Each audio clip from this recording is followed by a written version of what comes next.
Olá, seja muito bem-vindo ao assunto do dia desta terça-feira, dia 7 de novembro. Estamos juntos iniciando mais um programa aqui na tela da Rede Brasil de Comunicação e que bom contar com o seu carinho e audiência de sempre. Hoje aqui no nosso programa vamos falar sobre dislexia. Você sabe o que é? Como faz o diagnóstico, né? Como se chega ao diagnóstico da dislexia? Como é que funciona o tratamento? São questionamentos que daqui a pouquinho vamos te responder com a ajuda das nossas convidadas. É terça-feira, como você que está em casa já sabe também, hoje tem receita. Vamos aprender a preparar um rocambole de doce de leite. Quem vai nos ensinar é a gastrônoma Luciana Luna. E ainda tem as notícias da internet sobre o tema em debate, as vagas de emprego disponíveis para hoje, a enquete do dia para você participar aqui com a gente, respondendo a nossa pergunta e também mandando a sua dúvida para as nossas convidadas e muito mais. Então, fica conosco que o assunto do dia, ele só está começando. E olha só, para falar desse tema, a gente já abre essa edição do programa falando que é muito importante deixar claro e bem claro que a dislexia ela não é uma doença, mas sim um distúrbio genético e neurobiológico que independe ali da preguiça, da falta de atenção ou da má alfabetização. O que ocorre, na verdade, é uma desordem no caminho das informações. Isso inibe, né, o processo de entendimento das letras e, por sua vez, pode comprometer a escrita. Os sintomas da dislexia, eles variam muito de acordo com os diferentes graus do transtorno. Mas a pessoa ela tem dificuldade sim para decodificar as letras do alfabeto e tudo isso, né? E tudo que está relacionado à leitura. Tem a dificuldade das letras do alfabeto e tudo o que é relacionado à leitura.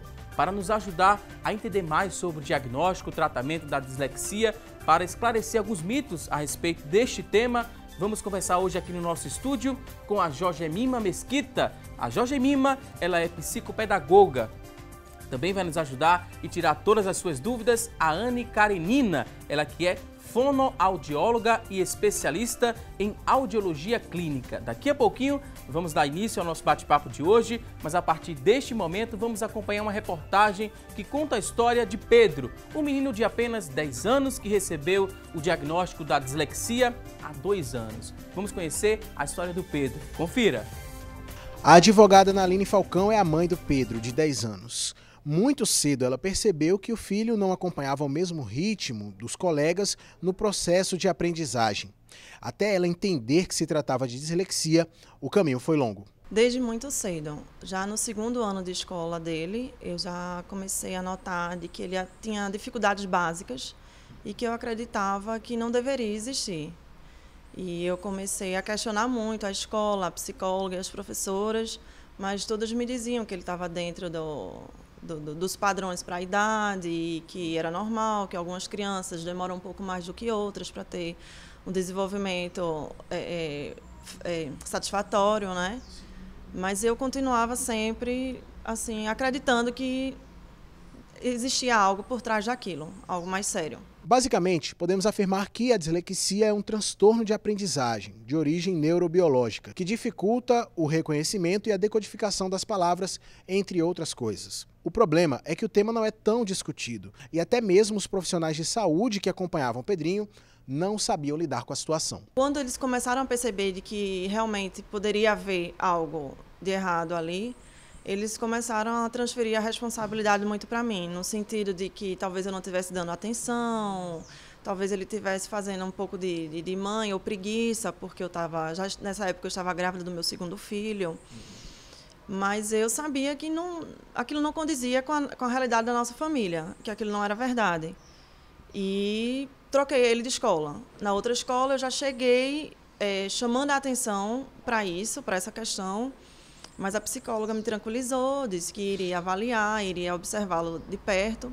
Eu realmente nunca fiquei muito satisfeita com os pareceres emocionais que eles davam. Eu acreditava que existia algo mais por trás. A dislexia só foi diagnosticada há 2 anos. E agora, com o acompanhamento de uma equipe multidisciplinar, Pedro tem evoluído bastante. Hoje, graças a Deus, eu encontrei um lugar onde meu filho está evoluindo satisfatoriamente no tempo dele e com segurança, né? Tá vendo quão importante, né, ter essa ajuda o quanto antes de profissionais de uma equipe multidisciplinar. Na verdade, o Pedro está evoluindo e a gente deseja muito boa sorte, muito sucesso ao Pedro nessa vida, né, escolar. Após isso, que ele entre na faculdade e faça o curso que ele deseja, né, o tão almejado curso superior. Daqui a pouquinho vamos falar muito mais sobre o tema, mas a gente agora abre o espaço do programa para que você venha participar e interagir conosco. Vou te explicar a partir deste momento o que é que você deve fazer para interagir com a gente aqui no programa Assunto do Dia. Vou mostrar a nossa enquete, lançar aqui a nossa pergunta de hoje. Queremos saber de você que está em casa o seguinte: você sabe identificar os sinais de uma criança que tenha dislexia? Sim ou não? 3424-1977 é a nossa linha interativa. Ela já está aberta a partir deste momento para você responder aqui a nossa pergunta de hoje e também mandar sua dúvida sobre o tema. Aproveita a oportunidade, estamos recebendo aqui duas profissionais que entendem e muito sobre o assunto e elas podem te ajudar sim a tirar sua dúvida sobre o tema. A sua interatividade pode ser também feita através da nossa fanpage. Tem lá um espaço para a gente interagir na internet. facebook.com/assunto do dia é o nosso espaço lá na internet, disponível também.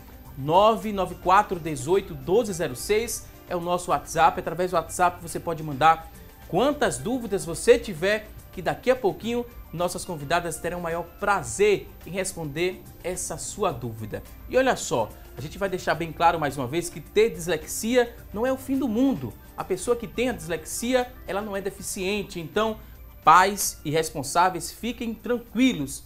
Ele pode sim ser uma pessoa saudável, seu filho pode ser uma pessoa saudável e inteligente, porém com essa dificuldade, né, acima do comum em aprender a ler. O quanto antes descobrir a dislexia é melhor, isso para evitar rótulos, e esses rótulos geralmente são depreciativos, não é verdade? Então, as dificuldades também eles podem enfrentar com os colegas, mas se você conseguir esse diagnóstico quanto antes, essa ajuda específica, muitos problemas serão relacionados, né, à dislexia serão solucionados. A partir deste momento, vou dar boas-vindas aqui às nossas convidadas de hoje, dizer que é um prazer recebê-las aqui no nosso programa para aprender, né, sobre um tema tão importante. Anne Karenina, seja muito bem-vinda aqui ao nosso espaço. Obrigada pelo convite, Valdson. É um prazer estar aqui falando de um tema, não é, que é pouco discutido, mas é de extrema relevância.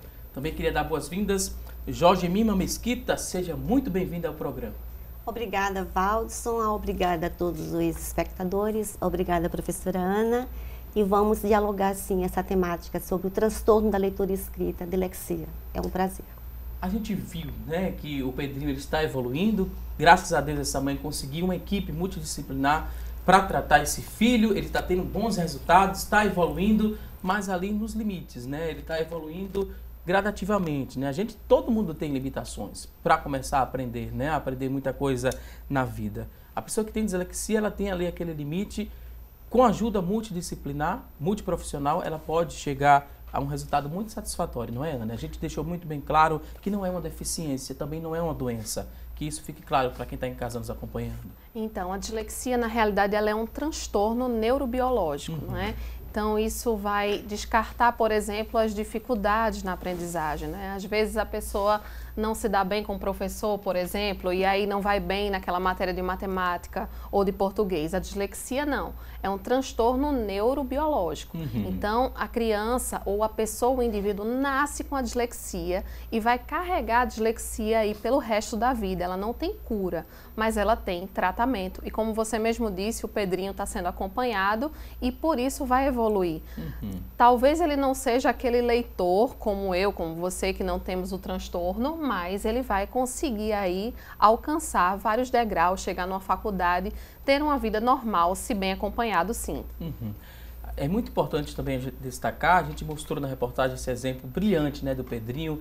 A mãe dele deixou claro que ele descobriu há 2 anos, ele tem 10 anos, mas só há 2 que conseguiu descobrir que o filho tem a dislexia. É mais ou menos nessa idade, nessa faixa etária, aos 8 anos, a faixa etária mais comum de se descobrir a dislexia, ou foi um pouco tardio esse diagnóstico?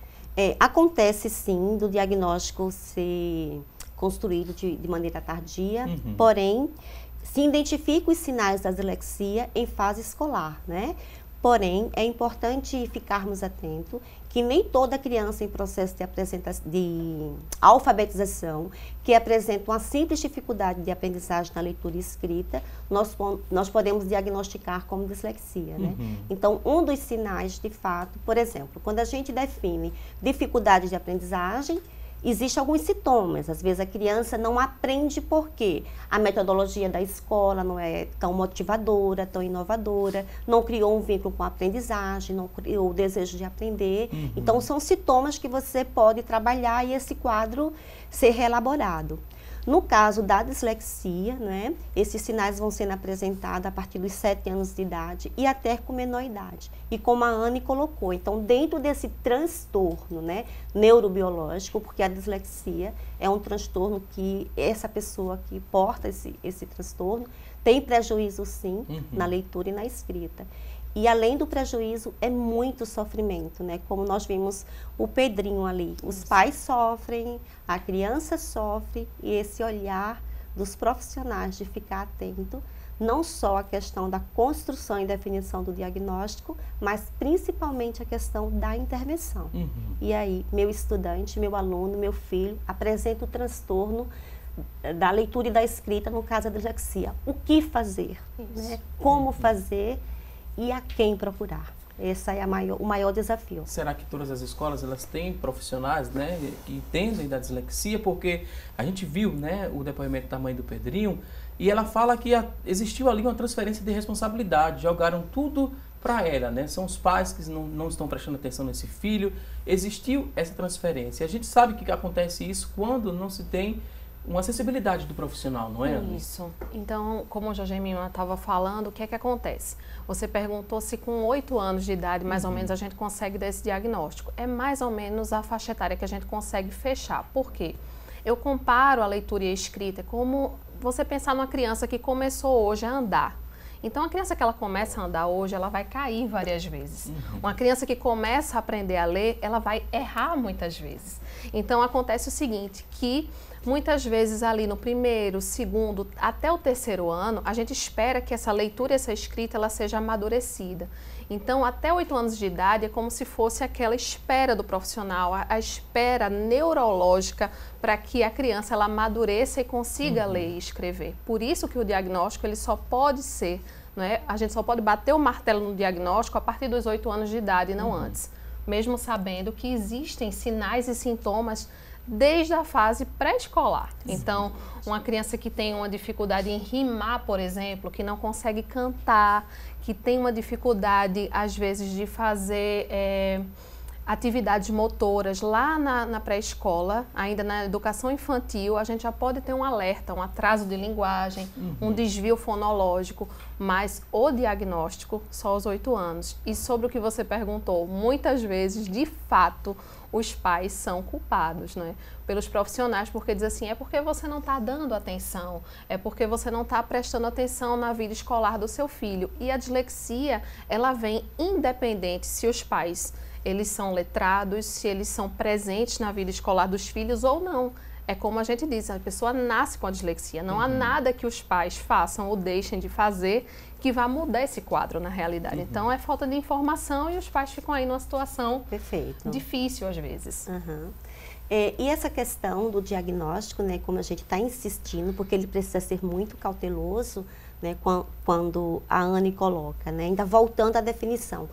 É um transtorno que tem uma origem neurobiológica e esses sinais podem ser apresentados também logo no início, enquanto o bebê atraso de fala. A causa, as hipóteses científicas revelam que, mesmo tendo esse componente de origem neurobiológica, não há cura, não é uma doença, o ser humano nasce com esse transtorno. Porém, isso não impede o processo de aprendizagem, não impede o processo de ele se habilitar a desenvolver os componentes da leitura e da escrita. Porém, nesse componente neurobiológico, a área responsável do cérebro pela leitura e pela escrita associa-se a uma disfunção. E dentro dessa disfunção cerebral, o que é que acontece? Eu posso desenvolver muitas habilidades em outras áreas de conhecimento, como a arte, como a música. Isso. Porém, a minha habilidade para interpretar, para decodificar os gráficos, né, as letras, a leitura de certa forma, é muito sofrido. Né? Então, é preciso aprendermos a conviver com esse transtorno, não só a instituição escola, mas a família, né? Porque sofrem demais com essa questão da dislexia. A gente apresentou aqui no começo do programa, né, a Anne Karenina, fonoaudióloga, e a Jorgemima Mesquita, psicopedagoga. E a gente falou um pouco sobre essa questão de chegar a esse diagnóstico, né? Quem é que dá esse diagnóstico? A gente tem uma psicóloga e uma fonoaudióloga. A equipe toda que tem que participar desse diagnóstico para chegar à conclusão de que se trata da dislexia, de fato? Então, pela Associação Brasileira de Dislexia, existe um protocolo avaliativo. Quando a gente vai chegar num diagnóstico, o diagnóstico ele não pode ser, né, dado por um único profissional, ele é multiprofissional. Então, pelo protocolo da ABD, né, que é a Associação Brasileira de Dislexia, o que é que eles dizem? Que precisa de uma avaliação de uma psicopedagoga, de uma fonoaudióloga, de um neuropsicólogo ou neuropsicóloga e ainda o exame do processamento auditivo central, por fim, uma avaliação de um neuropediatra. Então, imagine você o que é 5 avaliações para chegar num diagnóstico. Você vê que não é um diagnóstico simples de ser dado. E se chegar uma criança e dizer assim, não, eu sou disléxica porque a psicóloga ou só a fonoaudióloga diz que sim, aí a gente já começa até a questionar esse diagnóstico, porque é um diagnóstico multiprofissional, ele não pode ter um olhar de apenas um profissional. Perfeito. E a cautela, não é, Anne, nesse momento? Isso. E a partir do momento que você tem um estudante com transtorno da leitura e da escrita, no caso da dislexia, é importante que esse professor ele fique atento, né, às produções desse estudante. Ele pode conversar com a coordenadora, com a psicopedagoga da escola, convoca esses pais encaminha para os terapeutas, como a Anne colocou. E é muito importante que esses terapeutas, né, dentro da conclusão do diagnóstico, tenham um diálogo permanente, né, sobre o desenvolvimento desse estudante, sobre a dor desse estudante, sobre as possibilidades. Porque, na verdade, o que é que acontece? Esse transtorno ele vai postergar durante toda a vida dele, na fase adulta. Porém, ele pode ser equilibrado, ele pode ser, de certa forma, ele pode aprender a conviver com esse transtorno, desde que a equipe multidisciplinar tenha esse olhar cauteloso, né? Isso. E reforçamos aqui nesse momento que o diagnóstico ele não pode ter falha. É importante essa cautela, esse olhar e essa interação dos profissionais, não é, Anne, que acompanha esse estudante com dislexia. Porque senão vai ficar um rótulo aí para o resto da vida. E esse rótulo geralmente é depreciativo. Depreciativo. Então, é tão perigoso o não diagnóstico quanto o diagnóstico dado de forma errônea. Então, a gente tem que ter muito cuidado e cautela. Não é um diagnóstico que chega dentro de uma sessão, 2 sessões. É um diagnóstico que ele demora um pouco até a gente chegar nessa conclusão. Perfeito. Agora a gente vai a um rápido intervalo. Daqui a pouquinho tem mais assunto do dia. Até já!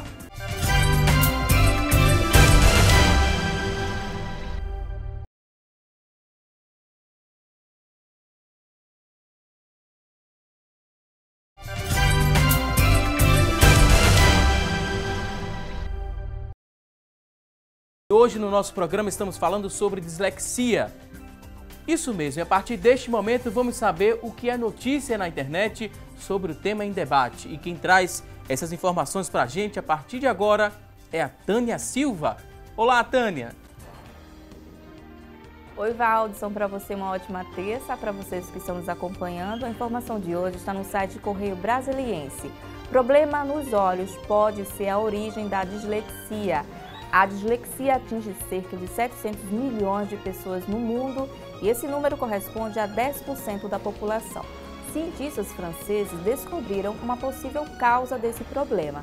Foram comparados 30 estudantes, um grupo dislexo e outro não dislexo. Eles descobriram que há um intervalo de tempo entre a imagem primária, que é vista pelo olho, e a imagem espelho, que é recriada pelo cérebro. Isso fez com que eles desenvolvessem um método para borrar a imagem espelho que confunde tanto o dos dislexos, utilizando uma lâmpada LED. Os testes iniciais demonstraram que houve melhora no desempenho dos voluntários, mas os cientistas ressaltam que ainda são necessários outros estudos para comprovar a eficácia do método e verificar outras possibilidades de intervenções. Para falar mais sobre esse assunto, agora a gente volta ao estúdio. É com você, Valdson. Tênia Silva, muito obrigado por essas informações importantíssimas para a gente compreender melhor o tema, né? Para você que está em casa nos acompanhando, hoje estamos falando sobre a dislexia. A gente vai mostrar a partir deste momento alguns sinais de alerta da dislexia. Você pode prestar atenção no seu filho, né, num parente mais próximo.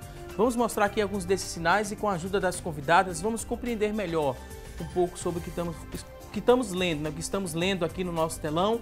E o primeiro sinal que aparece aqui é o seguinte: começou a criança, né, começou a dizer ali as primeiras palavras, e essas primeiras palavras foram mais tarde, né, do que o habitual. E começou também a construir as frases mais tardiamente. É um sinal importante que a pessoa tem dislexia? Isso. É preciso ficar alerta a esse sinal, porque isso procede, sim, uma possibilidade dessa criança ser diagnosticada no futuro como dislexia. O que seria, né, para a gente compreender melhor, as palavras um pouco mais tarde? O que seria tarde? A partir de que idade é o normal, é o comum? Então, geralmente a gente pensa num bebê que aos 9 meses começa a falar papai e mamãe, por exemplo. Aquela criança que ela vai para a escola e os pais colocam ela na escola porque ela ainda não sabe falar, e aí os médicos dizem assim, coloca na escola para ver se ela vai começar a falar. Então, com 2 anos de idade, a gente já espera que essa criança ela esteja falando. Ela não precisaria ir para a escola para falar, não é isso? Então, com 2 anos de idade, se a criança ela não está, pelo menos, falando algumas palavras e algumas frases, já caracteriza um atraso de linguagem.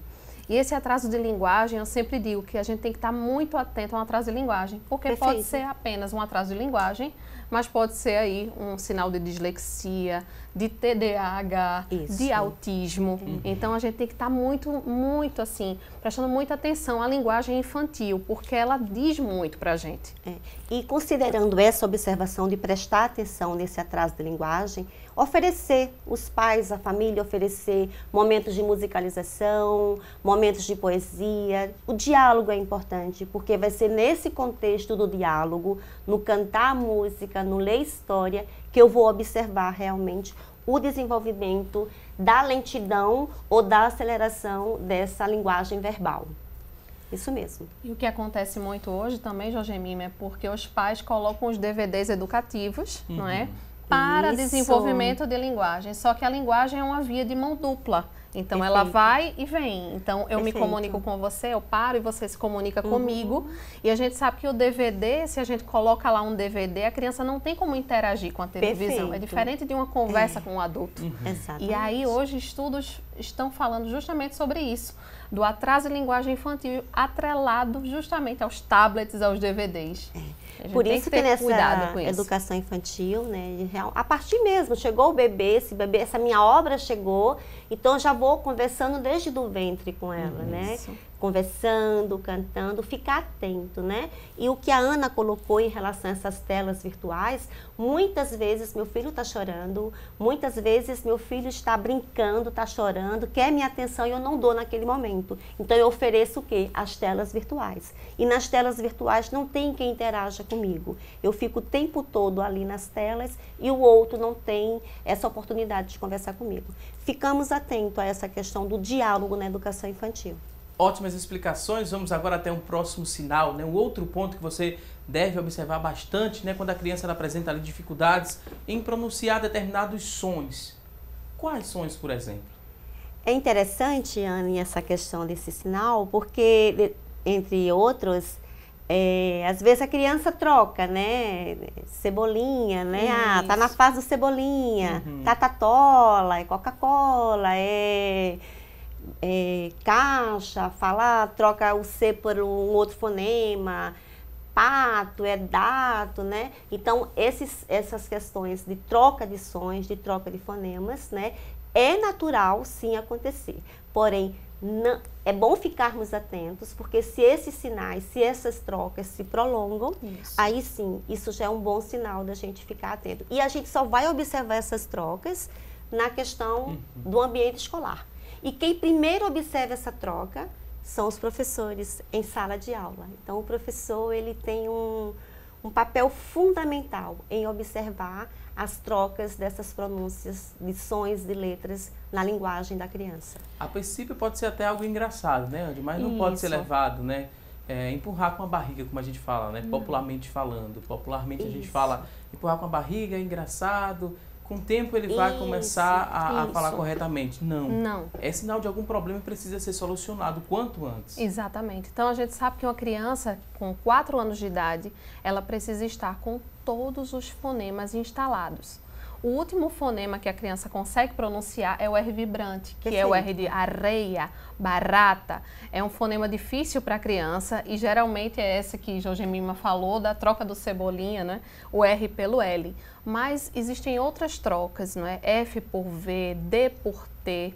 E aí a criança fala e todo mundo acha muito bonitinho, porque ainda é criança, é pequeno, e a gente tem a mania de falar com criança no diminutivo. Imagine você a diferença que é a gente falar colherzinha, panelinha.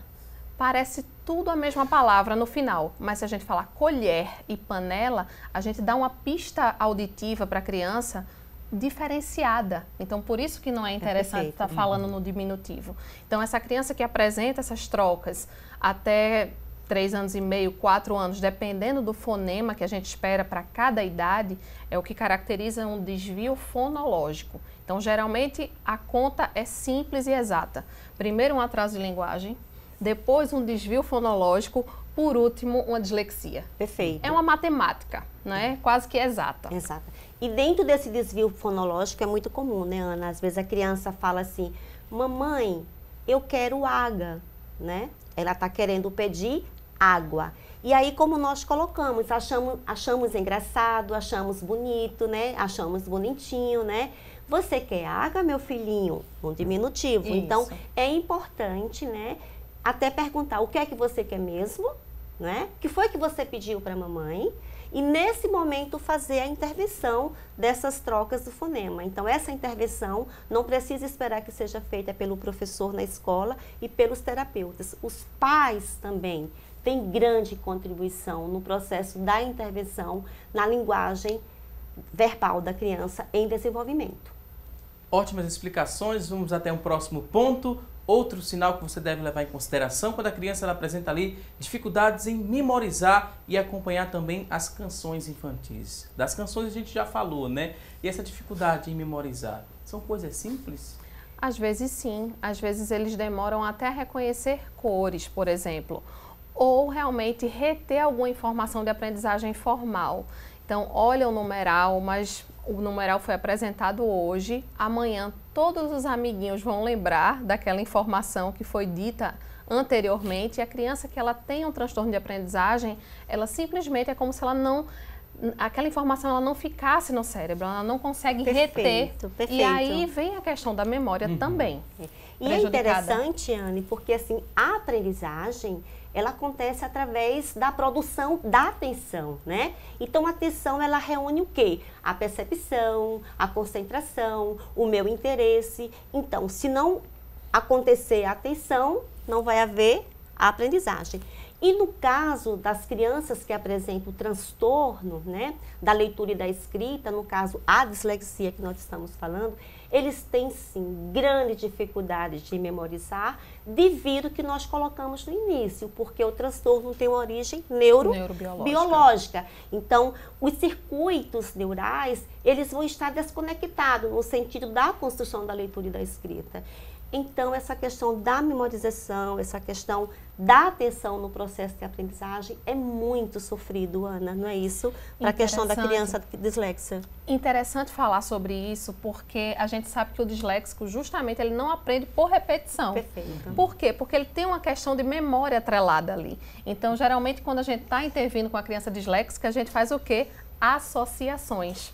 para ela conseguir lembrar. Perfeito. Porque se for só por repetição, como ela tem uma questão de memória muito forte, ela não consegue. Perfeito. E conversávamos sobre isso antes de começar o programa, né? Então, digamos que a criança ela escreveu corretamente a palavra macaco. Mas esse fonema, essa letra M, é no caso assim, é M de macaco, é o A de avião, é o C de cachorro, é o A. A também tem no seu nome, Tiago. Um exemplo, que o nome da criança seja Tiago. Então, ela vai produzindo o contexto da escrita, ela vai produzindo essa habilidade da escrita e da leitura a partir da associação como Ana. Então, é muito importante a gente trabalhar com imagem. Então, a partir do momento que eu trabalho com imagem, com som, com a consciência fonológica, o que é que acontece? Essa criança ela vai armazenando lentamente o processo da habilidade da leitura e da escrita, sim. Ela vai aprender, mas com um processo mais lento, mas principalmente com a disponibilidade do professor, da família e dos terapeutas, Ana. E dos terapeutas também. Elas precisam de terapia. Então, não existe aí a gente pensar numa criança que tenha dislexia sem ter um acompanhamento. Como o Josemima falou anteriormente, é sofrido. É sofrido para a criança, é sofrido para a família, além do mais porque são crianças extremamente inteligentes. E por isso que o descrédito, às vezes as pessoas dizem assim, a dislexia é uma coisa que foi inventada, mas ela não é inventada.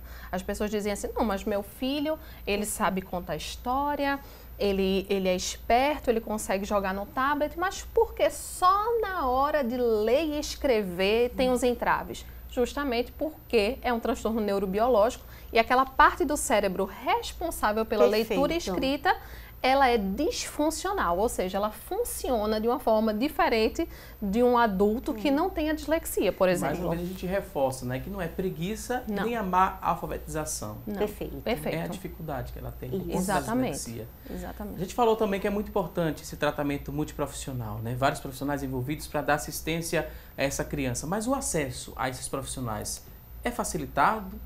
Como é que é aqui a realidade do nosso estado, né? Como é que essa criança, que a mãe descobre que o filho tem a dislexia, como é que ela vai ter esse suporte? É fácil, não é? Tem o sofrimento de descobrir a dislexia, que eu acho que existe um pouco dessa barreira, né? Dos pais quererem aceitar aquele diagnóstico para o filho. Aí recebe o diagnóstico, aí vai enfrentar outra barreira. É o acesso ao profissional ou aos profissionais? Então, né? É como nós colocamos no bloco anterior, né? Esse olhar do docente, né? Ele é muito humanizador. O professor tem que ser muito sensível, né? Porque eu acho que ele é o primeiro que percebe de fato. Feito essa percepção, feita essa observação do docente, vamos comunicar na equipe interdisciplinar e multidisciplinar da escola, não é, Ana? E aí sim vai os encaminhamentos para os terapeutas. Existe sim nas escolas públicas e municipais, né? Aqui em Pernambuco, as salas de atendimento especializados, né? Onde a gente encaminha as crianças que apresentam algum transtorno, alguma dificuldade de aprendizagem, né?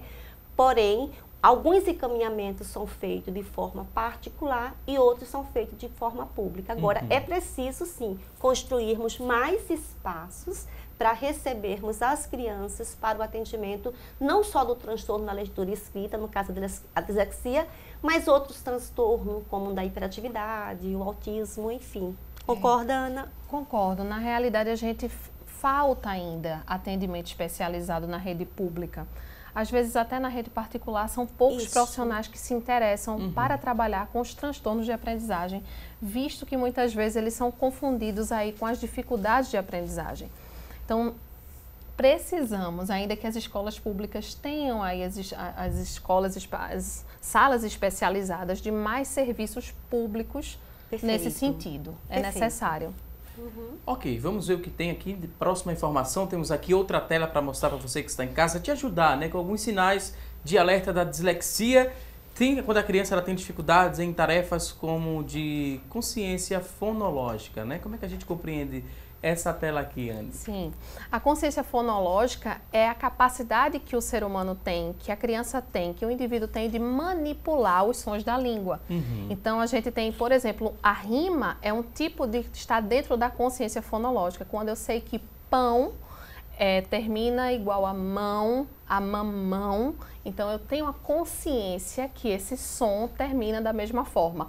Ou a aliteração, por exemplo, que são sons que começam da mesma forma, palavras que começam da mesma forma. Então, a gente brinca muito na educação infantil. Vamos falar palavras que comecem com som A. Aí, avião, amor, abacate, abacaxi. Então, o que é isso? Isso é um trabalho de consciência fonológica. Assunto do dia também entra, né? Assunto do dia. Então, é um trabalho de consciência fonológica, quando a gente consegue manipular os sons da língua, seja no meio, seja no fim, ou seja no início. E muitas escolas, elas trabalham tão bem a consciência fonológica que as crianças, já no final da educação infantil, elas começam a ler sem mesmo serem tão apresentadas à leitura escrita por conta da consciência fonológica muito bem trabalhada. E as crianças que têm dislexia, elas têm dificuldade. Então, quando a gente faz assim, vamos falar um som, uma palavra que começa com E. Aí elas podem dizer assim, amor, porque elas não têm a consciência do som. Isso aí é bem característico. Perfeito, né? E a consciência fonológica é tão importante, né, para o trabalho com a criança que apresenta o transtorno da dislexia, como é um pré-requisito para qualquer criança em fase de alfabetização. E esse trabalho da consciência fonológica se faz brincando, né? Como a Ana colocou. Então, vamos pegar um barquinho carregado de palavras que comecem com ma, macaco, martelo e por aí vai. É necessário trabalhar essa consciência fonológica dentro de um argumento lúdico, Ana. Isso facilita, né? Até o desejo de aprender e administra mais esse estado emocional da criança em processo de alfabetização. Porque aprender a ler exige uma conexão neurológica muito grande. Eu preciso dar atenção, eu preciso estar ali totalmente focado. Mas eu só vou conseguir ter atenção ao que a minha professora está trabalhando comigo, se aquilo que eu estou ensinando para o meu estudante, se aquilo que eu estou oferecendo para meu filho, ou como terapeuta, aquilo que eu estou oferecendo para meu paciente, seja de fato atrativo, motivador. É isso que realmente precisamos refletir. Outro dia, conversando com um professor, ele disse o seguinte, eu não esqueço dessa frase. Ele falou assim, a educação infantil, ela é tão importante ou mais importante do que a faculdade. Perfeito. Porque é lá na educação infantil que essas questões, elas são estimuladas. A consciência fonológica, a questão motora da criança. Às vezes os pais dizem assim, vai para a escolinha só para brincar. Mas você não sabe o que o brincar faz na aprendizagem mais tarde dessas crianças. Ana. A educação infantil, ela é extremamente importante. E o brincar, brincadeira é coisa séria. Nenhuma criança brinca para passar o tempo, mas para relaborar coisas que nós adultos não conseguimos resolver no seu dia a dia.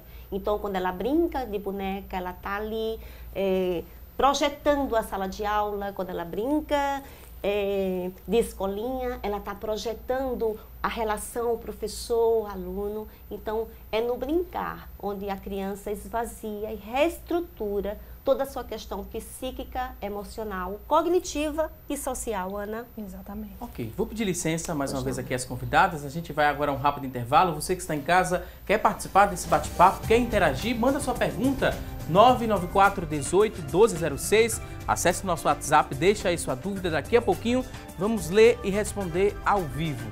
Vamos a um rápido intervalo e até já!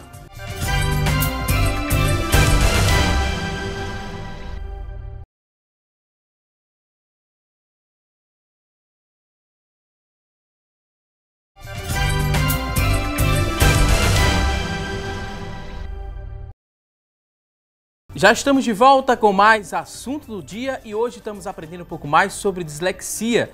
Estamos com a participação aqui no nosso estúdio, né? Aprendendo mais sobre o tema com duas profissionais que entendem e muito sobre o assunto. Então, aproveita a oportunidade, manda aí sua dúvida, 994 18 1206. Com certeza, essas duas convidadas vão te ajudar bastante, vão esclarecer essa sua dúvida. A Jorgemima Mesquita e também a Anne Karenina estão nos ajudando a compreender. No bloco anterior a gente falou um pouco mais sobre os sinais que você pode perceber aí no seu filho. Pode ser sim dislexia ou não. Então, muita atenção, vamos mostrar aqui outras observações, outros pontos importantes para você levar em consideração. Se seu filho ali, muitas vezes, né, a leitura, ela é silabada, né, e ocorre ali uma enorme lentidão na conversão, né, do grafema. A fonoaudióloga está aqui no estúdio e vai agora ajudar o apresentador a falar o grafema, né? O grafema fonema. Grafema. O que seria isso, Anne? Além de uma palavra difícil, né? A relação grafema-fonema, o que seria isso? O grafema é justamente a letra, não é? Aquela questão visual. E o fonema é o som que a letra faz. Por exemplo, a letra S, ela faz que som? Isso seria o seu fonema. E o visual dela, como se fosse uma cobra, vamos dizer assim, seria o grafema. E aí, essas crianças, elas têm realmente uma dificuldade em fazer essa conexão entre letra e som. E é tudo que a gente precisa para desenvolver a leitura. É olhar para a letra e saber que a letra, ela tem um som. E a criança que tem dislexia, ela tem muita dificuldade nisso. E aí vem a leitura silabada. Muitas vezes as crianças fazem assim, B-O, bó, L-A, lá, casa. E lê outra coisa totalmente diferente. Por quê? É interessante que elas olhem para... Agora, se ela tem uma boa relação grafema e fonema, ela já olha para a letra B, sabendo que ela tem esse som B com O, bó. Perfeito. Então, quando olhou, ela já conseguiu fazer bó. Ela não precisa estar silabando. Porque quando eu começo a silabar, o que é que vai acontecer com a minha leitura? Ela vai ficar lentificada. E quando eu tenho uma leitura lentificada, eu tenho uma dificuldade no fim da leitura de compreensão da palavra e do texto. Perfeito. Não é isso, Josemima? Perfeito, né?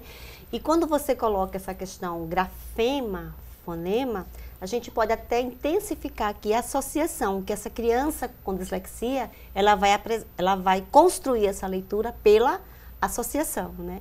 Então, é super importante que tipo de recursos, como professor, eu ofereço para esse meu estudante que apresenta esse transtorno. Exatamente. Próximo ponto, Perfeito. outro sinal aqui importante para a gente falar, quando a criança ela tem dificuldades ali na compreensão e na interpretação dos textos lidos, isso devido ao baixo desempenho na leitura. Muito importante levar isso em consideração. Dificuldades na compreensão e interpretação dos textos lidos, devido ao baixo desempenho na leitura.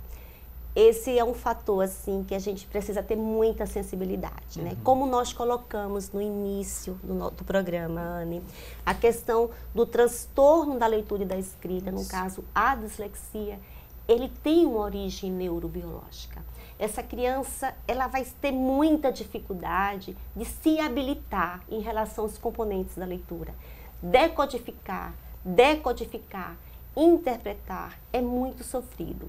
Então, é muito importante que a gente evite não colocar essa criança exposta para ler em sala de aula.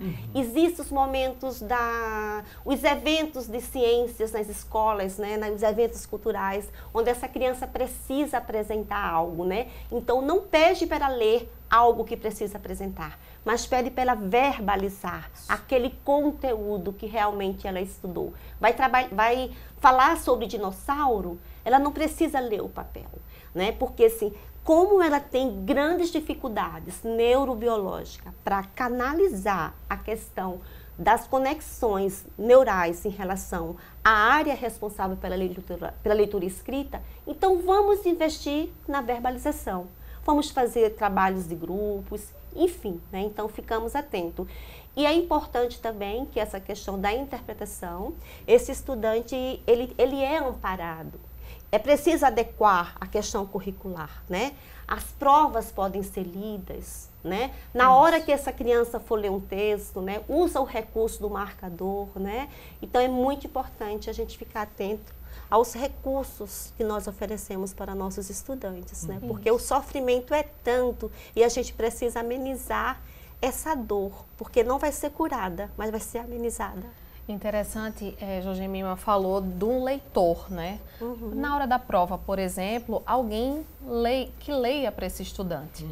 E às vezes, um dia desse, eu visitei uma escola e que tinha uma criança minha, né, que eu acompanho, que tem dislexia, e quando eu saí, ele estava na porta e disse assim, e aí, tia, agora vai ter alguém que leia para mim? Eu digo, vai ter alguém que leia, mas você vai precisar estudar, porque você é muito inteligente. Então, Às vezes as pessoas dizem assim, porque tem dislexia não vai ser reprovado. Não tem nada a ver. A criança que tem dislexia, ela é extremamente inteligente. Vai ser cobrada normalmente. Agora, o que a gente não pode cobrar? Dependendo do nível de leitura, a gente não pode cobrar essa leitura. Dependendo do nível de escrita, se ela tiver alguma troca, a gente não vai ter como um erro ortográfico, já que ela faz essas trocas comumente na escrita. Então, são outras coisas, mas o conteúdo, esse sim, pode e deve ser cobrado, porque muitas vezes eles mesmos, né, eles começam a dizer assim, mas agora eu tenho dislexia e querem usar isso como uma muleta. E não tem nada a ver, são crianças extremamente inteligentes, adultos inteligentes, adolescentes inteligentes. Perfeito. E é interessante também, né, eu penso que caso eu tenha algum estudante, algum aluno na minha sala de aula com o transtorno, né, no caso a dislexia, que é a temática do momento, dialogar com os demais colegas, né? Dialogar com a turma, explicar, porque às vezes os outros coleguinhas podem imaginar, supor que esse estudante está levando vantagem. Aí ele não sabe ler e vai ter o outro que vai ler para ele. E na verdade não são vantagens, são direitos que ele tem, amparado inclusive, né, pela questão da Associação Brasileira, né, de Dislexia, né? E a Constituição. Então, e a Constituição, né? Quando a gente está colocando aqui a questão de estudante com dislexia, estamos falando também de uma educação inclusiva, né? Isso. E uma educação inclusiva não é aquela escola que recebe todos os estudantes, né? É aquela escola que oferece, né, situações adequadas para amenizar e para mobilizar a aprendizagem desse estudante, né? Então, seja em concurso público, seja na prova do Enem que tivemos recentemente, seja para vestibular ou para qualquer outra origem, esse estudante, essa pessoa com dislexia, ele é amparado por lei que rege o seu direito do ponto de vista de cidadão. E é muito importante, né, essa temática ser trabalhada na sala de aula, porque muitas vezes a gente acompanha, né, principalmente na mídia, que essa falta de acesso à informação, a falta de informação pode levar esse estudante a sofrer bullying, por exemplo. Isso. Se os estudantes eles não conhecem a realidade desse colega de sala, esse colega de sala pode começar a receber um rótulo, após isso ele pode sofrer bullying, então é muito importante que isso seja trabalhado, né, nesse conteúdo da escola, né, o conteúdo que os professores eles traçam para o planejamento para o ano todo, tem que ter essa temática em debate. Imagine você, a criança é totalmente inteligente, como a gente havia falado antes, e ela se percebe em sala de aula. Então ela percebe que os outros amiguinhos, os pares, estão conseguindo ler, produzir textos, quando ela não consegue, ou ela tem dificuldade. E aí a autoestima dessa criança muitas vezes é bombardeada por conta do seu transtorno. Perfeito. E se ela já tem a percepção, imagine os colegas. Então é importante sempre que vem o diagnóstico, vir também a consciência para aquela criança do que ela tem.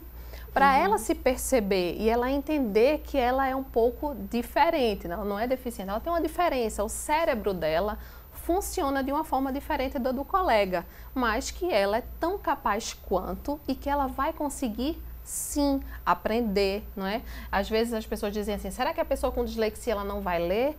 Ela vai ler sim. Eu sempre digo, meus pacientes que têm dislexia, eu digo sempre a eles, até agora vai ser a prova oral, mas a partir do momento que eu ver que você tem condições leitoras para fazer a sua prova lendo, a tia vai tirar a pessoa que lê e você vai começar a ler sua prova. Então, claro que ele vai desenvolver, mas talvez a gente precise de mais tempo para essa criança. Ok, temos muitas participações através do WhatsApp, através também da nossa fanpage. Vamos ler aqui os comentários. Tem a Liliane Glória está dizendo que é um ótimo tema. A gente agradece ao comentário da Liliane na nossa fanpage. Muito obrigado. Também tem a Thelma Durval. A Thelma deixa uma pergunta. Ela quer saber o seguinte, na fase adulta, como eu faço, né, para ter esse diagnóstico? É mais difícil esse diagnóstico na fase adulta? O que é que deve fazer? Com certeza, né, esse adulto não teve a oportunidade, né, de conviver com ensinantes sensíveis e atentos à construção desse transtorno, né? E na fase adulta, sim, é possível lidar com esse transtorno.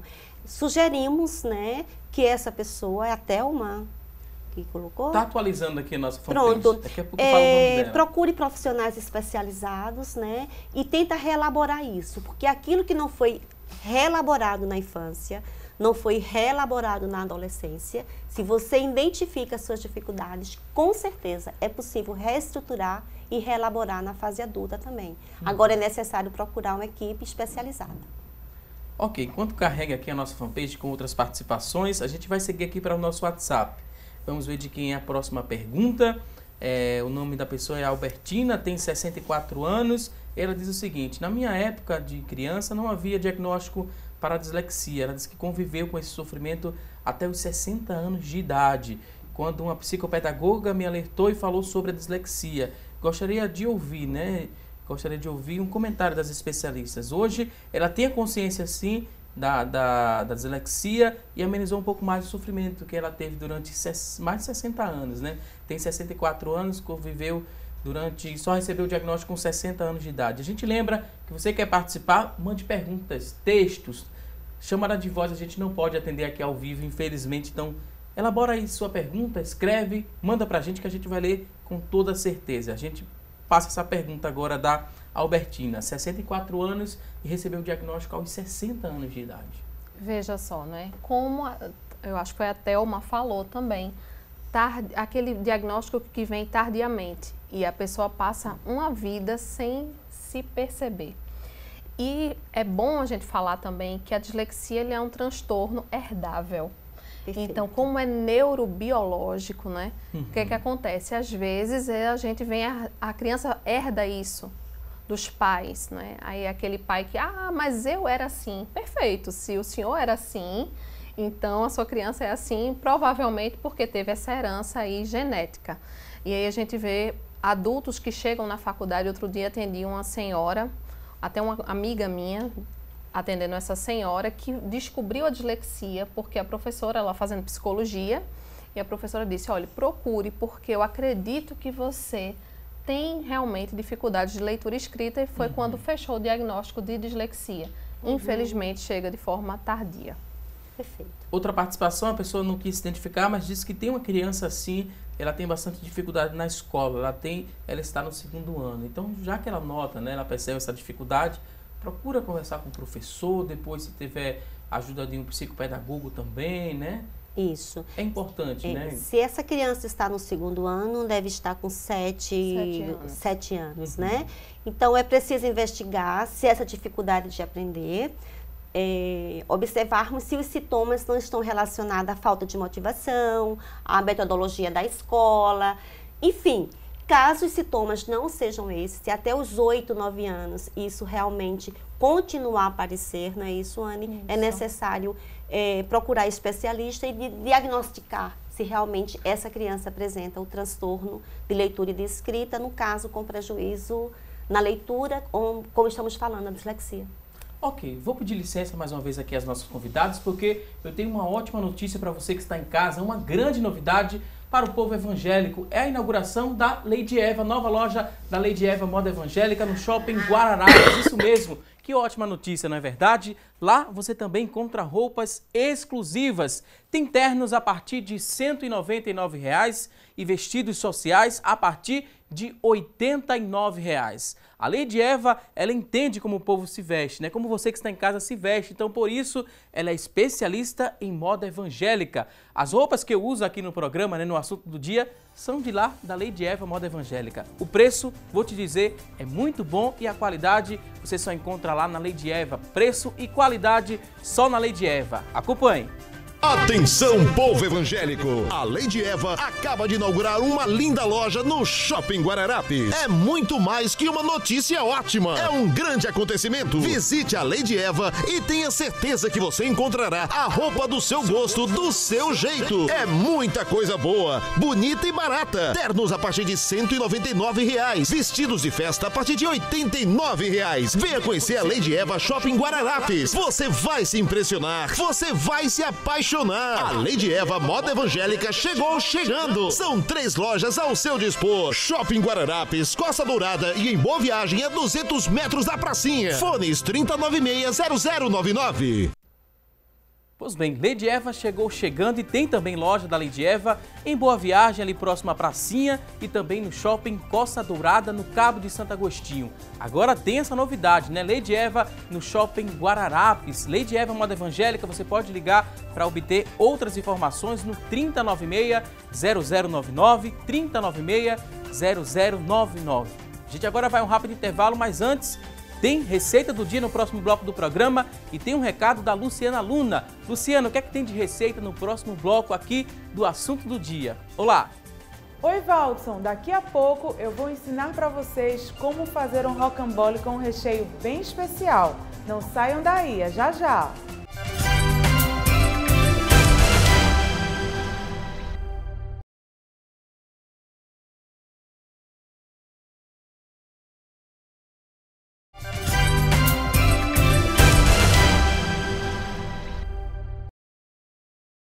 Voltamos com mais Assunto do Dia aqui na tela da Rede Brasil de Comunicação e a partir de agora vamos aprender a preparar um rocambole de doce de leite. Quem vai nos ensinar é a gastrônoma Luciana Luna.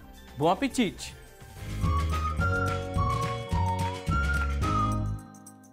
Olá, tudo bem com vocês? Que tal preparar uma sobremesa e reunir as pessoas que a gente ama em volta da mesa?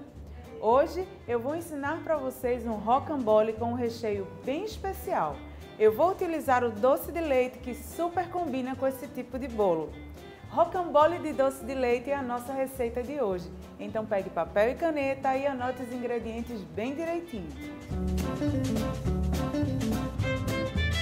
Para a receita de hoje você vai precisar de 5 ovos, 5 colheres de sopa de açúcar, 5 colheres de sopa de farinha de trigo e 2 xícaras de doce de leite. Nós vamos começar a receita de hoje separando as claras das gemas. Lembrando que eu vou colocar as claras já num bol da batedeira, pois a gente vai bater em ponto de neve.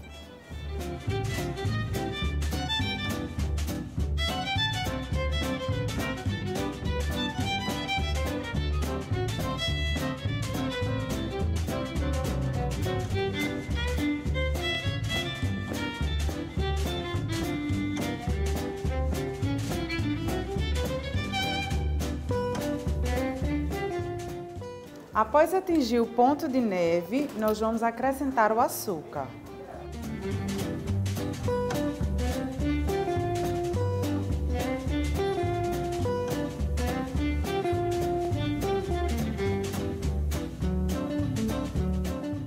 Após misturar bem, nós vamos acrescentar as gemas. Em seguida, vamos bater. E por fim, nós vamos acrescentar a farinha de trigo e bater só para misturar.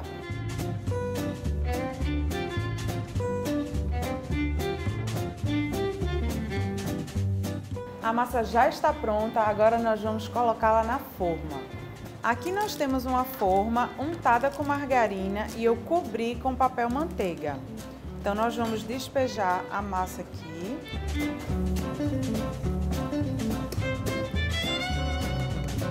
E em seguida esticar para preencher toda a forma.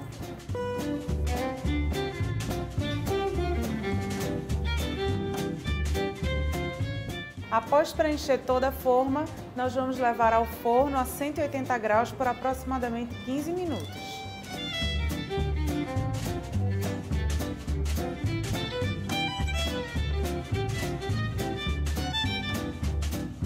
Ainda com a massa quente, nós vamos rechear e em seguida enrolar.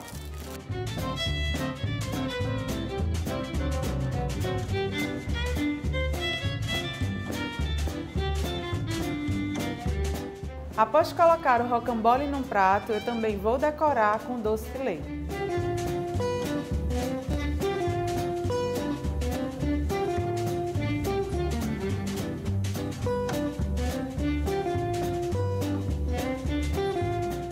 Esta foi a nossa dica de hoje, espero que vocês tenham gostado e nos vemos no próximo Receita do Dia.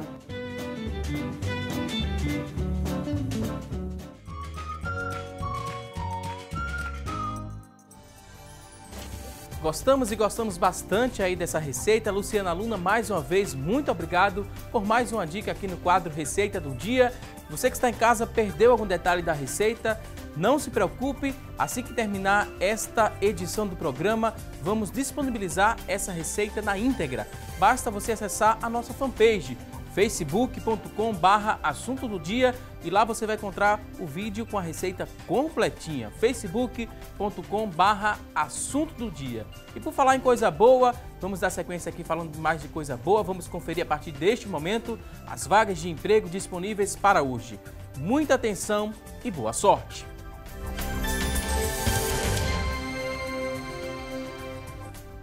Atenção, você que está em casa em busca de uma recolocação no mercado de trabalho, preste bastante atenção às dicas. Vamos trazer a partir deste momento. Tem 3 vagas para chefe de serviço de limpeza. Para preencher uma dessas vagas, ensino médio completo é a exigência, experiência de 6 meses, R$ 1.190 é o salário. São 3 vagas para chefe de serviço de limpeza.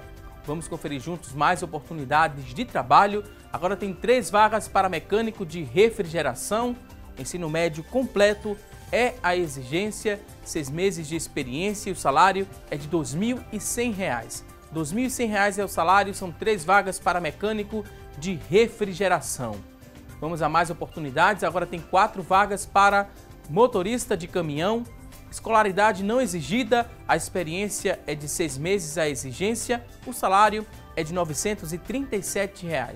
4 vagas para motorista de caminhão. E você que está em casa se interessou por uma dessas oportunidades? Elas são do Sistema Público de Emprego, Trabalho e Renda. Ele fica localizado na Avenida Rio Branco, no número 155. Avenida Rio Branco, número 155, e o telefone para contato, pega aí papel e caneta, anote o número 3355-2900, 3355-2900.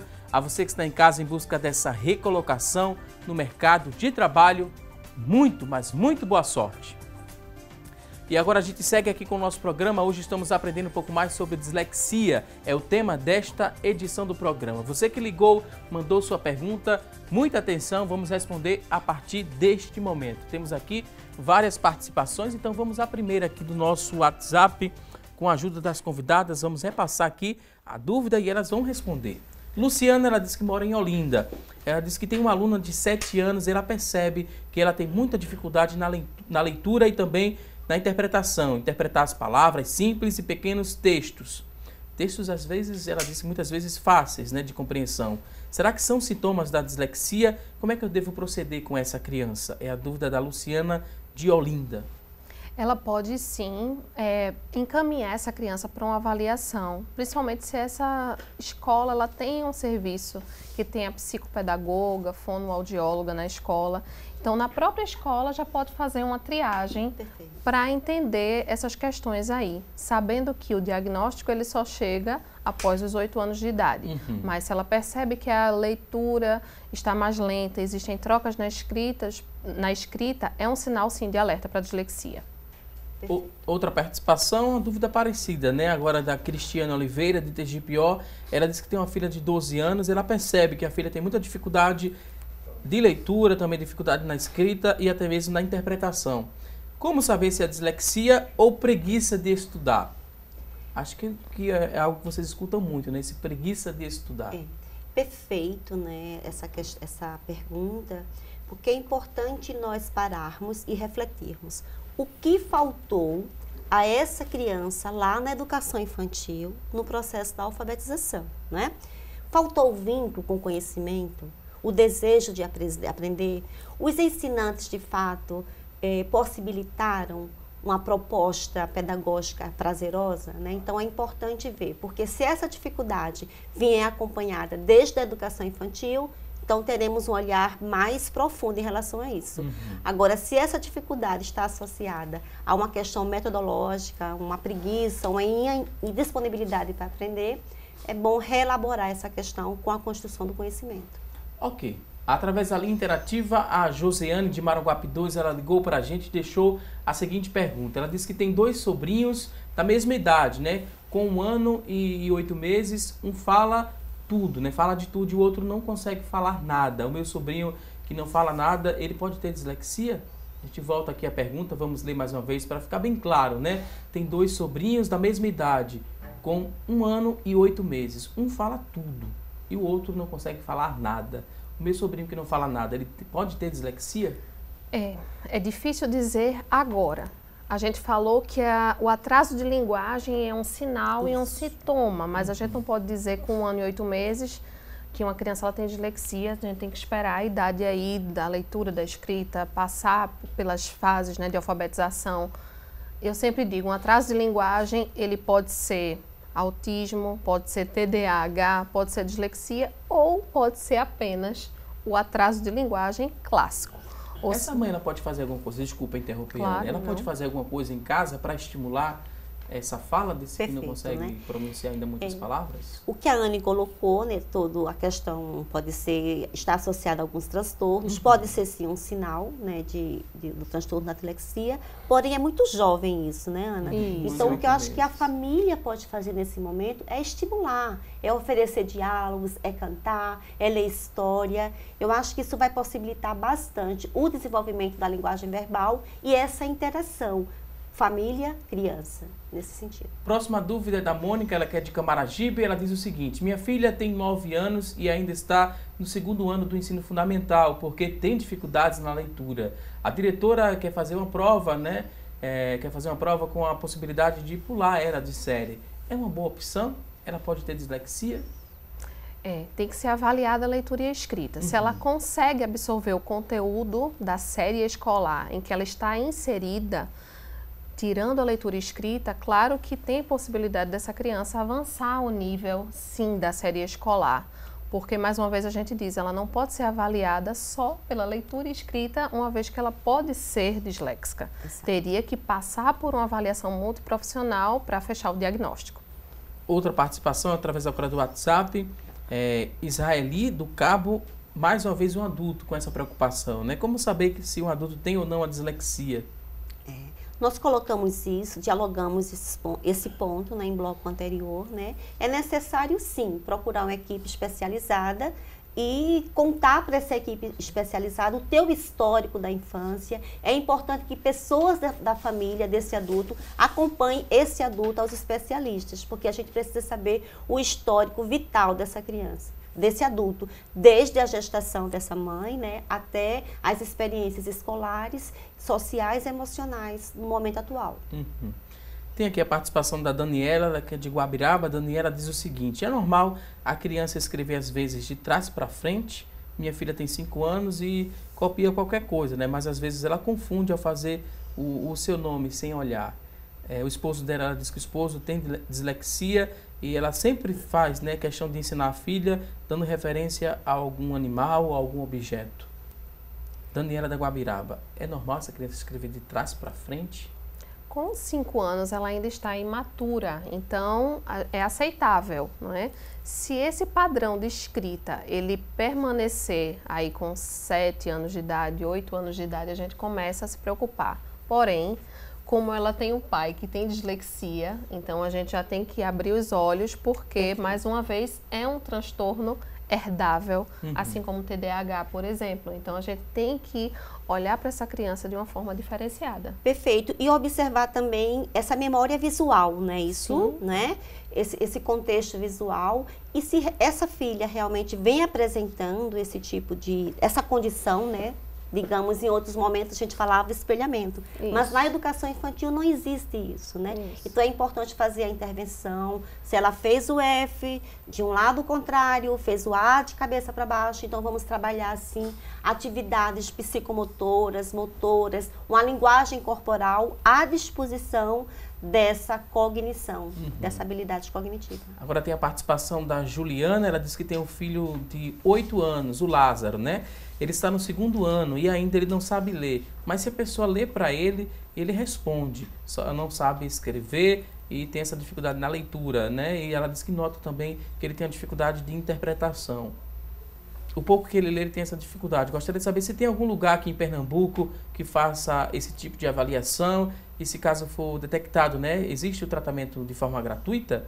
Ela disse que procurou muito e fugiu do orçamento, né? Procurou um tratamento particular, fugiu do orçamento, está preocupada com a situação do filho e pois hoje ela não tem condições de pagar uma consulta particular. Aqui em Paulista, ela fala que é da cidade do Paulista, só tem psicopedagogo particular. É interessante, né? Nós temos que investigar se essa criança não está lendo, por quê? Né? O que é que tá, qual o sintoma que essa criança está no 2º ano e ainda não está com as competências, né, em relação à construção da leitura e da escrita, né? Ela não está lendo porque não criou um vínculo com o conhecimento, ela não está lendo porque a metodologia não é inovadora, não é motivacional, né? Os recursos que essa criança, que oferece essa criança realmente desperta ela para o desejo de aprender, né? A questão da leitura e da escrita, então é preciso ficarmos atentos. Caso todos esses sinais foram descartados, né? É possível sim irmos construir um diagnóstico, né, que sinalize ou não a questão da dislexia, né? Nós colocamos sim que nas redes públicas municipais e estaduais aqui em Pernambuco existem salas de atendimento especializado. E o primeiro profissional, né, a identificar as dificuldades de aprendizagem do estudante é o docente. Então esse olhar docente, esse olhar do professor é fundamental nesse processo de alfabetização. Ela pode procurar a Prefeitura Municipal, né, a Prefeitura da cidade do Paulista, perfeito. E lá ter um encaminhamento, né, um direcionamento para tratar a filha de forma gratuita. E a própria escola. A própria escola, ela consegue sim, das redes municipais e estaduais, né, existem salas especializadas, assim como a professora Josemima estava falando, para isso, para trabalhar as dificuldades escolares dos alunos, os distúrbios, os transtornos. Tem aqui a participação agora da Vânia, ela disse que tem muita dificuldade para interpretar texto, mas se alguém, né, lê para mim, eu entendo tudo perfeitamente. Sou adulta, tenho dislexia? Será que isso é dislexia? A Vânia de Igaraçu tem dificuldade de interpretar, mas se alguém lê, ela disse que interpreta de forma normal, perfeitamente. É difícil dizer assim, sem ver a pessoa, sem avaliar. Pode ser que sim, pode ser que não, mas parece que sim, porque quando leem para ela não tem dificuldade, mas quando ela lê, ela não consegue interpretar, pode ser uma questão de atenção, né? Ou ela passou por uma defasagem pedagógica, né? Porque às vezes as pessoas têm metodologias que, como a professora falou, não são motivadoras, e aí não é uma questão neurobiológica, é uma questão educacional, do sistema mesmo, né? E aí a pessoa fica aí com defasagens, com lacunas de aprendizagem. E gostar de ler é um grande desafio hoje. Sim. Né? Você interagir com textos, você alcançar, você viajar através da leitura, é algo mágico, é algo fantástico, é algo que começa lá na educação infantil. Então, acho que a professora Anne colocou a questão das telas virtuais. Antes das telas virtuais, vamos oferecer para nossos filhos, nossos estudantes, livro de história. Vamos ler, vamos contar e vamos cantar a história. Isso possibilita, sim, a construção de um bom vínculo com a leitura e com a escrita. Ok, vou pedir licença aqui às nossas convidadas. A gente fez uma pergunta no começo do programa, a nossa enquete, a gente vai conferir agora o resultado. A pergunta foi a seguinte: você sabe identificar os sinais de uma criança que tenha dislexia? Olha só, 45% das pessoas que ligaram para a gente e participaram disseram que sim, que sabem identificar. 55% disseram que não. A você que participou, muito obrigado. Queria agradecer desde já aqui a participação das nossas convidadas, dizer que foi um prazer recebê-las aqui no programa. Josemima Mesquita, psicopedagoga, muito obrigado pela participação. Considerações finais, pode ficar à vontade. Obrigada, Valdson. Obrigada, professora Anne, por compartilhar esse conhecimento, sim. Fiquei feliz, sim, com o resultado da enquete. 45% estamos evoluindo, né? Falta muito, mas percebemos um público que está buscando discutir a dislexia, né? E nossas considerações finais é o seguinte, né? A dislexia é um transtorno neurobiológico que não é uma doença, que não tem cura. Mas que importa esse transtorno, se tiver o olhar do outro, dos terapeutas, dos ensinantes, das famílias, ele vai sim aprender a conviver e lidar com esse transtorno. É isso. Muito obrigada. Nós que agradecemos, Josemima. Também queria agradecer a Anne Karenina, ela que é fonoaudióloga, especialista em audiologia clínica. Anne, muito obrigado e considerações finais, fique à vontade. Eu agradeço também a participação, foi um prazer imenso lhe conhecer, Jorgemime, a gente trocar aqui o conhecimento e estar ajudando as pessoas lá de casa. Eu queria deixar só, eu não sei se posso, o nome da fanpage, que é o CEAM, CEAM, Centro Especializado em Apoio Multidisciplinar, e a gente tem essa fanpage que pode, quem tiver dúvidas, mandar mensagens para a gente sempre está postando algumas coisas de aprendizagem, fiquem à vontade e a gente, à medida do possível, vai respondendo aí as perguntas. Muito obrigada, né? E o tema é bastante relevante. Muito relevante. Dislexia, ela não tem cura, mas ela tem tratamento e pode sim um indivíduo que tem dislexia ter uma vida normal. Mais uma vez, obrigado aqui às convidadas, a você que está em casa, obrigado pelo seu carinho e audiência de sempre. Não se esqueça, teremos um novo encontro amanhã, ao vivo, às 9h30 da manhã, aqui na tela da Rede Brasil de Comunicação. A você e a toda a sua família, um forte abraço e até amanhã, se Deus quiser. Até lá!